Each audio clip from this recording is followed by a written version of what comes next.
beautiful, absolutely beautiful. It is a beautiful day. Beautiful day for Tekken, yay? That was bad. Okay, anyway. Not the accent, just stupid intro. Anyway, here is my updated Tekken 7 review. 3.3 post-patch updated review. First off, let me just say I got some really colorful responses about my tier list, which actually makes me happy, because I like having that dialogue with people where we can have a debate about which characters are good and why they think their characters aren't as good or are bad or aren't as bad, you know what I mean? So with all of that, the comment section is open forum for you guys, so we can definitely go back and forth. I mean, I was tempted to give out my I almost was tempted to give out my number so we can literally have like Tekken conversations, and I was gonna have like a Q&A style kind of thing, but yeah, I didn't do that, obviously. So here we go. The state of Tekken 7 3.3 review. I've seen a lot of them, and a lot of them I echo their sentiment. The Mishimas did not need the buffs that they got. But am I going to really complain about it and just go in on Michael Murray? No. Go in on Harada? No. Why? Because they really I want to say they have a say-so, but they really don't have a say-so. In a sense of the game is going to be what it is regardless of what they say or don't say, if that makes any sense. So even if they buffed, let's say they buffed Gigas to the point where Gigas was the fastest character in the game, and he still does the damage that he does now, even at the bottom tier that he's in, and then all of a sudden his best moves with armor are safe in their mids and they launch on hit and just crazy stuff like that. You see what I'm saying? That wouldn't change the dynamic of the game, other than you will see 1,000 Gigas players all over the place. You understand? So it'd be like Leroy all over again. Whatever. Point is, Tekken 7 is in a state where it's the best it's ever been, and I believe this is as good as it's going to get. Sadly, I think they could do better, but I don't believe that they're going to make it. I don't believe that they're going to take it to that next level of where it's just like hands down the best Tekken since maybe Tekken 5 or 3. Honestly, I enjoy Tekken 6. I love Tag 2. If you watch my channel, you know that. So I really enjoy the complexity of what Tekken represents. I really enjoy that. This game seems a little neutered, if you will. A bit watered down. That's a better that's a better phrase, if you will. But it's still a great game. There's a reason why people still continue to play it regardless of how many flaws it has. Let me just say that. It's a great game. It is. Does it have problems? Absolutely. So, post-patch review update. After X amount of years, how long has this game been out? 3 years? Why are we still having server issues? Why are we still having disconnect issues? Look here at the bottom. This is why I started with this screen. The tournament mode, I said it as soon as this game came out, that is an awesome feature, but it doesn't work. It will lag you out. The games get super laggy, and you can never finish a tournament with the 8+ people who start said tournament. You will always lag out, and then the pot changes, and it just doesn't work. It's not functional. It does not work, and that's disappointing, because like I said, it's a cool feature. So just aside from that tournament mode, just online netcode errors in general. I mean, it's easy for us as players, as fans, to say, hey, if they just fixed their netcode, you know, I know it's not just as simple as going into a computer system and changing a few numbers. I understand it's not that simple, but as part of the Tekken community, if we're sending out tweets, hey, your netcode needs work, this is how you can fix it, and we're making suggestions, and these people who are qualified to give these suggestions and give their feedback, because they open themselves up for feedback as soon as they announce that they have a Twitter. Let's just put that out there, or Instagram, or anything. So with that, and they choose not to respond, that's on them. So this game can easily do a lot about their netcode. I'm talking, oh my gosh, I'm in the middle of a game, and I'm not even talking about rage quitting. That's a whole nother thing. But you're in the middle of a game, and it'll go from 4 bars to like 3, and then 2, and the next thing you know, it's a red bar, and you're fighting a person. You press a button, and then the move comes out a day later. You know what I mean? That's a bad problem, especially at a high stakes ranked match. But that goes without saying. The netcode needs some work, obviously. It could. I've actually had issues where I've played the game for so long, where I've literally played for hours on end, and the game will just kick me off. It'll say not connected to server, and just completely kick me off. And I check my internet at home, I'm still online. I literally watched Nee and JDCR play, because they ran into each other in ranked match, and literally it kicked them off the game. It was in Japanese. I couldn't read it, but I know what that meant, because he was shocked, and that's the shock face I be making. You were really focused on the match, and they kick you off. So that's what that's about. It's weird, but it happens. So that's that. Now there is still hope for this game. There is. If we were to receive something like a updated patch, we don't need to see new characters. At this point, the characters we got, fine, whatever.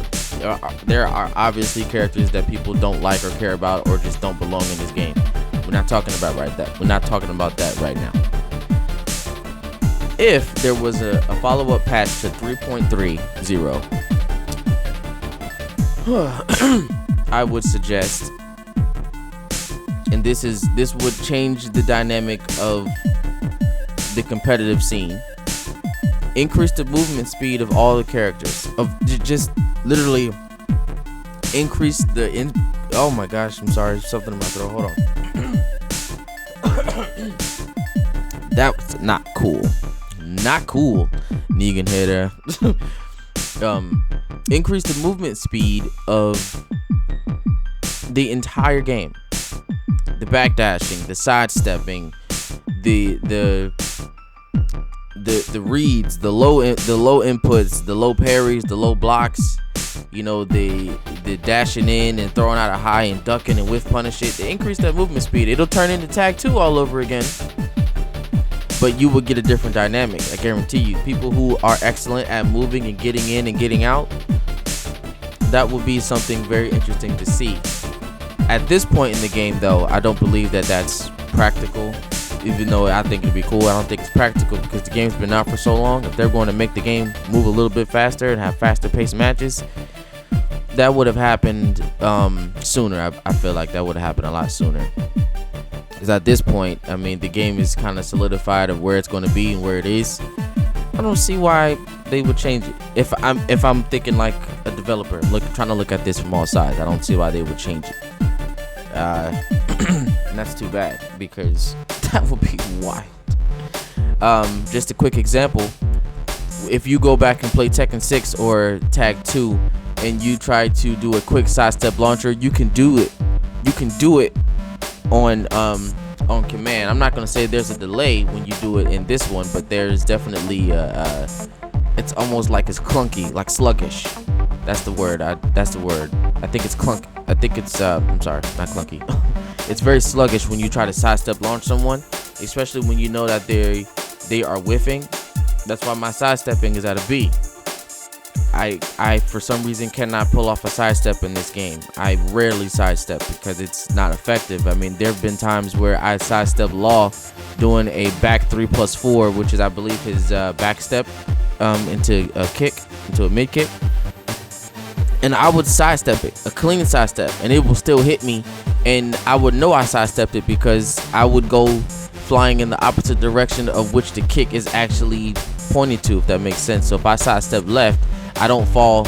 If I sidestep left to that kick, I'm literally out of the way and it still connects. Things like that. So if the movement speed was a little faster, I believe that would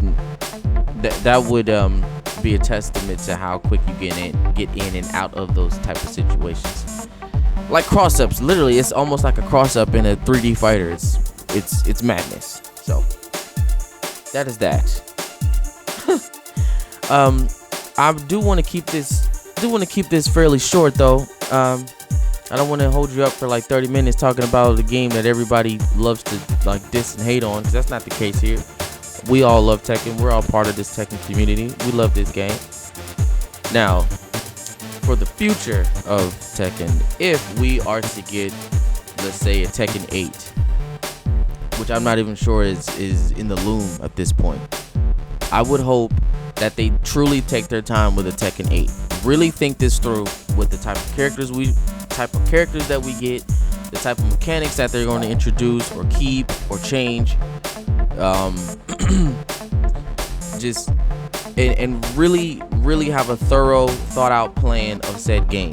I mean, really, I feel like we got Tekken 7, even though it took us a long time to get it. I feel like we got it in a rushed kind of way, which is why it came out. It was like, where is everything out? It was very vanilla, if you will. It almost felt like a beta.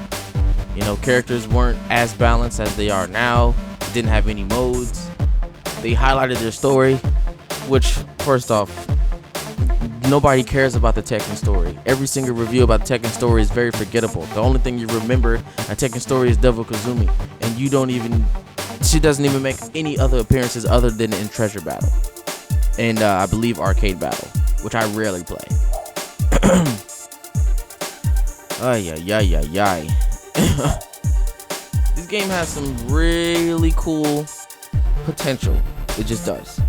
So, for Tekken 8, give us an incredible roster. You start with a great roster, you can always launch from there, because people will come back to play a character that they really like. Just look at Mortal Kombat. There's no reason, I can't find a reason why I would continue to play that game other than the fact that I like the characters. I like Baraka, I like Spawn, I like Kung Lao. Okay, like there's a reason why people still play that game. They enjoy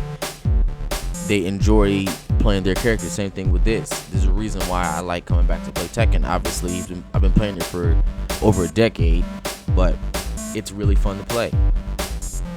Start off with strong characters. Stages. Yeah, here we go. Stages.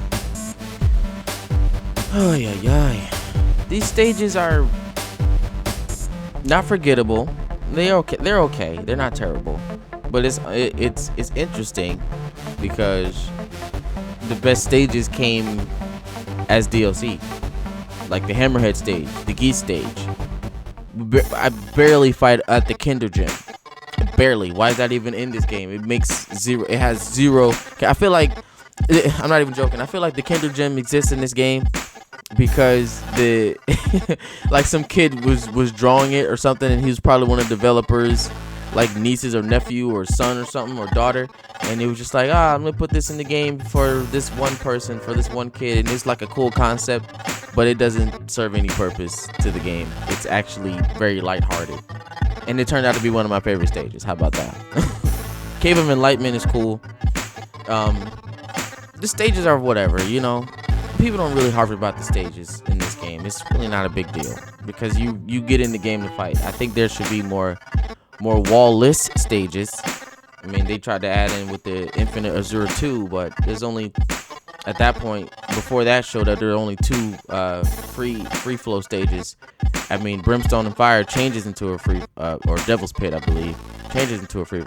Those stages look identical. What the hell? Brimstone and Fire and Devil's Pit look very identical. It's just one is more orange and one's red. One's a volcano and one's a volcano. Anyway. Whatever, who cares? I make my own soundtrack anyway. I don't care what they're talking about. Make as many stages as you want. You know how this go. Now, I'm going to try to score this this current updated Tekken everything. I'm gonna try to score it because this right here replay data is amazing. All of this is just awesome. Because you can go back and literally watch and lab. What did I do wrong? How did I get hit with this? Why did this happen? All of that is amazing. That's just great. But if we're referring to just the patch, okay. I'm gonna try to keep it simple, like I said. All right, this video has gone on long enough. Overall, I say this with this latest patch, the game still sits at like a 7 out of 10. Yeah, 7 out of 10. It has a lot of work to do if they want to continue. Oh, just this little sidebar. This mode right here, it can go. It doesn't have any function. If you can't play this mode online, Tekken Bowl don't need to be here. Just throw that out there. So 7 out of 10. Balance changes, movement speed, stages, music, whatever. Nobody cares about those stuff. They just want a solid netcode, fun characters, and balancing. That's all we really care about, right? That's all we really care about. 7 out of 10 game. Namco Bandai, Harada, Michael Murray.